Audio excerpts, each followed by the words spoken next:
இரண்டு முனை போட்டியாக மாறி 40%, 45% வாக்கு வங்கி அடுத்து வரும். It's step by step process. அது கட்சிக்கும் தெரியும். மக்களுடைய அன்பை சம்பாதிப்பதற்கு இன்னும் உழைச்சிக்கிட்டே இருங்க, கடுமையா உழைங்க.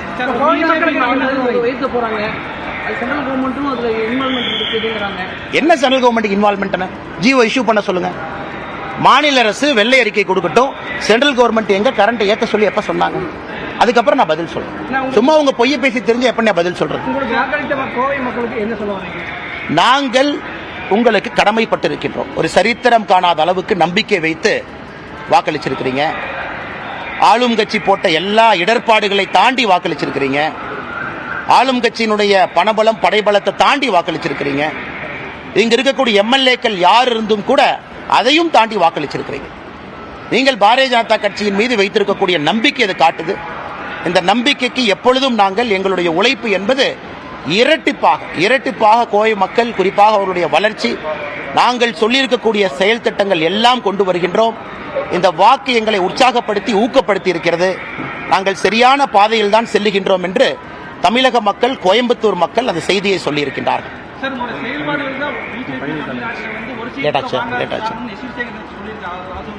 அவர் யாருன்னே தெரியாத தலைவா.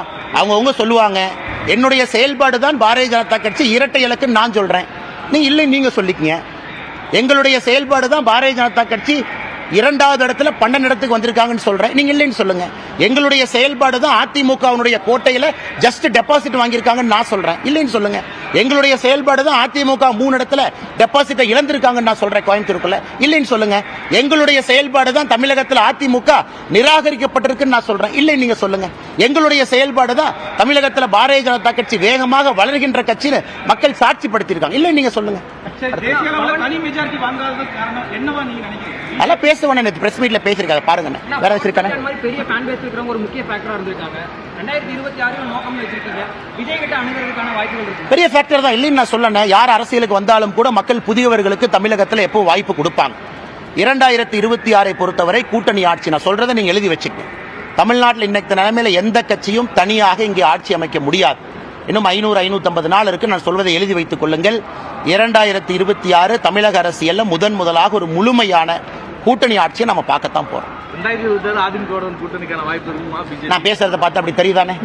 அதுக்கு இன்னொருத்தரை கொண்டு வந்து நீங்க கூட்டணி வைக்கணும். பையனா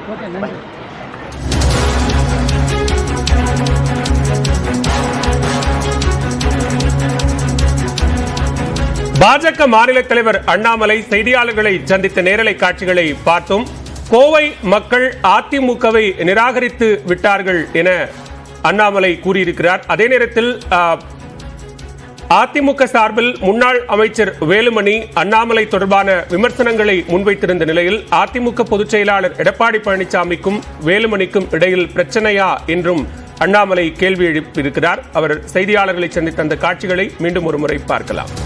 கூட்டணி முடிவிற்கு அண்ணாமலை தான் காரணம். பாஜக அதிமுக கூட்டணி முடிவிற்கு அண்ணாமலை தான் காரணம். கூட்டணியில் இருந்திருந்தால் 30-35 சீட்டுகளை ஜெயித்திருப்போம் அப்படின்னு சொல்லி 2019 அனைத்து இந்திய அண்ணா திராவிட முன்னேற்ற கழகம் இங்கே ஆளுங்கட்சி. 2019 மோடி அவர்கள் அந்த தேர்தலில் 303 வந்தாங்க. 2வது முறையாக ஆளும் கட்சியாக இருந்த அதிமுகவோடு பாரதிய ஜனதா கட்சி கூட்டணியில் இருந்த பொழுது தமிழகத்திலே வரலாறு காணாத தோல்வியை நாங்கள் பார்த்தோம். வரலாறு காணாத தோல்வி. குறைந்தபட்சம் 3.5 லட்சம் 4 லட்சம் தான் அந்த தோல்வியினுடைய மார்ஜினா இருந்துச்சு. இன்னைக்கு 2024 தேர்தலில் இன்னைக்கு கண் கெட்ட பின் சூரிய நமஸ்காரம் என்று அதிமுகவுக்கு தெரிந்த பிறகு இன்னைக்கு அதனுடைய தலைவர் கோயம்புத்தூரை சார்ந்த எஸ்பி வேலுமணி அவர்கள் சொல்றாங்க, நாங்க 2 பேரும் ஒன்னா இருந்தா 35 ஜெயிச்சிருப்போம். அவங்க தனியா இருந்தே ஒரு சீட்டு கூட ஜெயிக்கல, எப்படி ஒன்னா இருந்து 35 ஜெயிப்போம்னு அவர் சொல்றாரு. அதனால் ஏற்கனவே சொன்னது போல மக்கள் 3 அணியை பார்த்து விட்டு மக்கள் வாக்களிச்சாங்க. அதிலும் தலைவர்கள் என்ன சொன்னாங்க, நாங்க பிஜேபியோட இப்ப இல்ல, இதுவரை வராத ஓட்டுகள் எங்களுக்கு வரும். இத்தனை காலமாக நிர்பந்திக்கப்பட்டு பிஜேபி அரசு கொண்டு வந்த சில சட்டங்களுக்கெல்லாம் நாங்கள் ஆதரவு கொடுத்தோம், இப்ப எங்களுக்கு நிர்பந்தம் இல்லைன்னு சொன்னாங்களே. அதனால வேலுமணி அவர்களுடைய அந்த ஸ்டேட்மெண்ட்டை பார்க்கும் பொழுது வேலுமணி அவர்களுக்கும் எடப்பாடி பழனிசாமி அவர்களுக்கும் ஏதோ உட்கட்சி பிரச்சனை மாதிரி எனக்கு தெரியுது. ஏன்னா எடப்பாடி பழனிசாமி அவர்களாக இருக்கட்டும், வேறு அதிமுக தலைவர்களாக இருக்கட்டும், இந்த கூட்டணி பிரிந்த பிறகு வேறு காரணம் சொன்னாங்க. எங்களுக்கு இந்த சமுதாயத்தினுடைய வாக்கு வரும், இந்த வாக்கு வங்கி இத்தனால இல்ல, நாங்க தவறு பண்ணிட்டோம், நிர்பந்திக்கப்பட்டு சில சட்டங்களுக்கு ஆதரவு கொடுத்தோம்னு சொன்னவங்க இன்னைக்கு பிஜேபி எங்களோட இருந்தா 35 ஜெயிச்சிருப்போம்னா எடப்பாடி பழனிசாமி அவர்களுக்கும் எஸ்பி வேலுமணி அவர்களுக்கும் கட்சிக்குள்ள ஏதோ ஒரு பிரச்சனை ஆரம்பித்திருப்பதாகத்தான் நான் பார்க்கின்றேன். மத்தியில பாஜக பெரும்பான்மை இல்லாத காரணம் அண்ணாமலை தான். அதிமுக கூட கூட்டணி வச்சிருந்தால் பாஜக தேவையான மெஜாரிட்டி வந்திருக்கும் சமூக வலைதளங்கள் நிறைய. 2019 அதிமுக ஆளும் கட்சியாக இருந்த பொழுது அப்பவே அவங்களால ஒரு சீட்டு ஜெயிக்க முடியல. இன்னைக்கு 2024 அதிமுக பல இடத்துல டெபாசிட் இழந்திருக்காங்க. எந்த அர்த்தத்தில் அதனுடைய தலைவர்கள் பேசிக் கொண்டிருக்கின்றார்கள்? இந்த 2024 தேர்தலுடைய பாடம் என்னன்னா, தமிழகத்தில் அனைத்து இந்திய அண்ணா திராவிட முன்னேற்ற கழகம் என்கின்ற தலைவர்கள் எல்லாம் மக்களால் நிராகரிக்கப்பட்டிருக்கின்றார்கள் என்பது அந்த தேர்தலுடைய செய்தியை மக்கள் நிராகரிச்சிட்டாங்க. அந்த அரசியல் வேண்டான்னு நினைக்கிறாங்க. சந்தர்ப்பவாத அரசியல். கூட்டணியில் இருக்கும்போது ஒரு பேச்சு, கூட்டணியிலிருந்து வெளியே வந்த பிறகு ஒரு பேச்சு, எஸ்டிபிஐ போன்ற ஒரு ஃபண்டமெண்டலிஸ்ட் குரூப்புகளோடு கூட்டணி வைத்துக் கொண்டு ஒரு தேர்தலை எதிர்கொண்டால் என்ன ஆகும் என்பதை தமிழக மக்கள் அனைத்து இந்திய அண்ணா திராவிட முன்னேற்ற கழகத்தினுடைய தலைவர்களுக்கு பாடம் போட்டிருக்காங்க. இதே வேலுமணி என்ன சொல்லாமே, கோயம்புத்தூர்ல எல்லா எம்எல்ஏ அவங்க பக்கம் இருக்கிறாங்க. அப்படி இருந்து கோயம்புத்தூருடைய 6 தொகுதியில 3 சட்டமன்ற தொகுதியில டெபாசிட் இழந்திருக்கிறாங்க. 3 சட்டமன்ற தொகுதியில அனைத்து இந்திய அண்ணா திராவிட முன்னேற்ற கழகம் டெபாசிட் இழந்திருக்கிறாங்க. இதுவரை தமிழகத்தில் ஏதாச்சும் ஒரு தேர்தலில் அனைத்து இந்திய அண்ணா திராவிட முன்னேற்ற கழகம் கோயம்புத்தூர்ல 6 டெபாசிட் இழந்ததை பார்த்திருக்கிறோமா? அப்படி என்றால் கோயம்புத்தூர் மக்கள் அதிமுகவை நிராகரித்து விட்டார். இந்த சந்தர்ப்பவாத கட்சி நமக்கு வேண்டாம் என்று முடிவு செய்திருக்கின்றார். அந்த விரக்தியினுடைய உச்சத்தில் எஸ்பி வேலுமணி அவர்களை போன்றவர்கள் பேசிக் கொண்டிருக்கின்றார். என்னுடைய தொண்டன் ஒருத்தரை பார்த்த திருச்செந்தூர்ல அண்ணாமலை அவர்கள் தோற்றுவிட்டார், நான் பந்தயம் கட்டி இருக்கின்றேன், அதற்காக மொட்டையடிச்சு அந்த ஊரினுடைய பொதுவெளியில ஊர்வலமா நடந்து போயிருக்காது. பார்ப்பதற்கு எனக்கு கொஞ்சம் மனசு கஷ்டமாக இருந்தாலும் கூட இன்னொரு தொண்டர் வந்து விரலை வெட்டிக்கிட்டார். அதனால் நான் சொல்வதெல்லாம் நம்முடைய காலம் வரும். நாம் இப்போது வளர்கின்ற கட்சி, வளர்ந்து கொண்டிருக்கின்றோம். ஒரு பூனை ஆணையாக மாற வேண்டும் என்றால் ஒரு கடினமான பாதையில் அந்த பூனை நடந்து போகணும். அந்த பூனை 3லிருந்து 10க்கு வரணும், 10லிருந்து 20க்கு போகணும், 20லிருந்து 30க்கு வரணும். அதன் பிறகு எம்எல்ஏக்கள் எம்பிக்கள் தானாக வருவார்.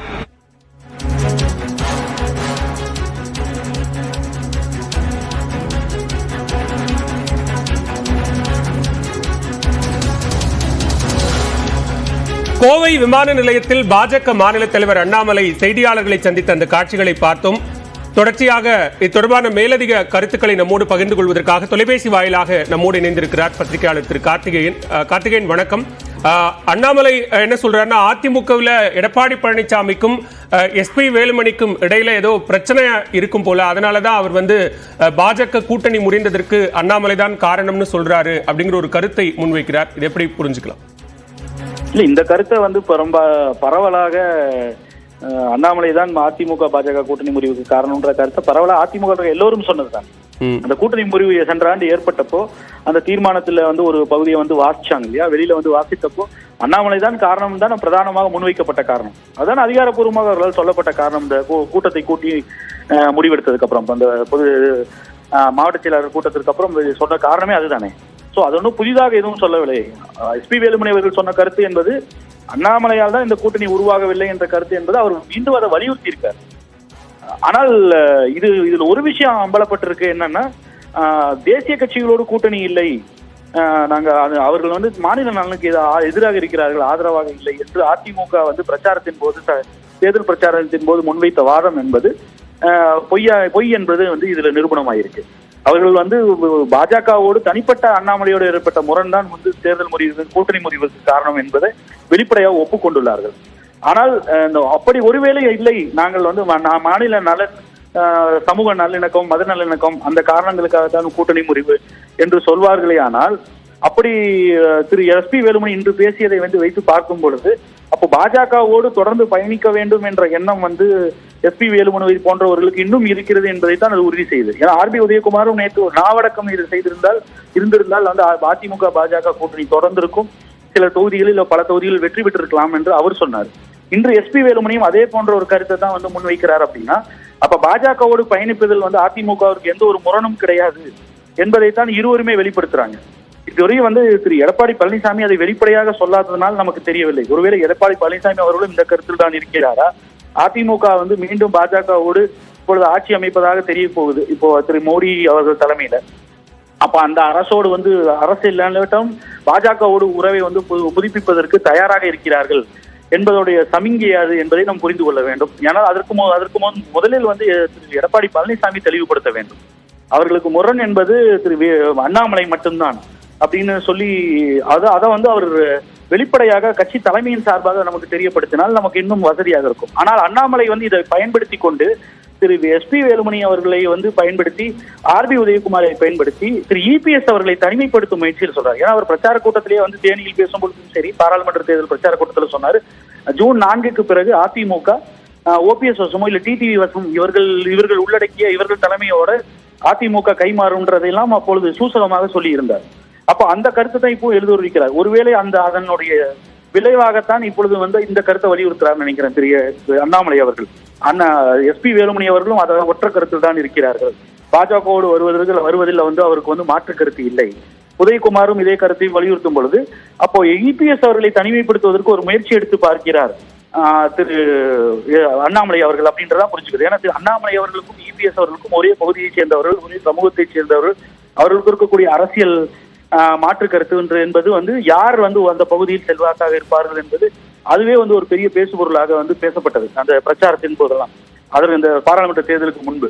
அப்ப அந்த ஸ்கோர்ஸை செட்டில் பண்ணுவதற்கு திரு எடப்பாடி பழனிசாமி அவர்களை ஒரு கொஞ்சம் ஓரங்கட்டி அதிமுகவை வந்து பாஜகவோடு இணைத்து, அதாவது பாஜகவோடு இணைத்து என்று கூட்டணியோடு NDA-வோடு இணைத்து இங்கு எடப்பாடி பழனிசாமி அவர்களை தனிமைப்படுத்தலாம் என்ற முயற்சியா கூட இருக்கலாம்.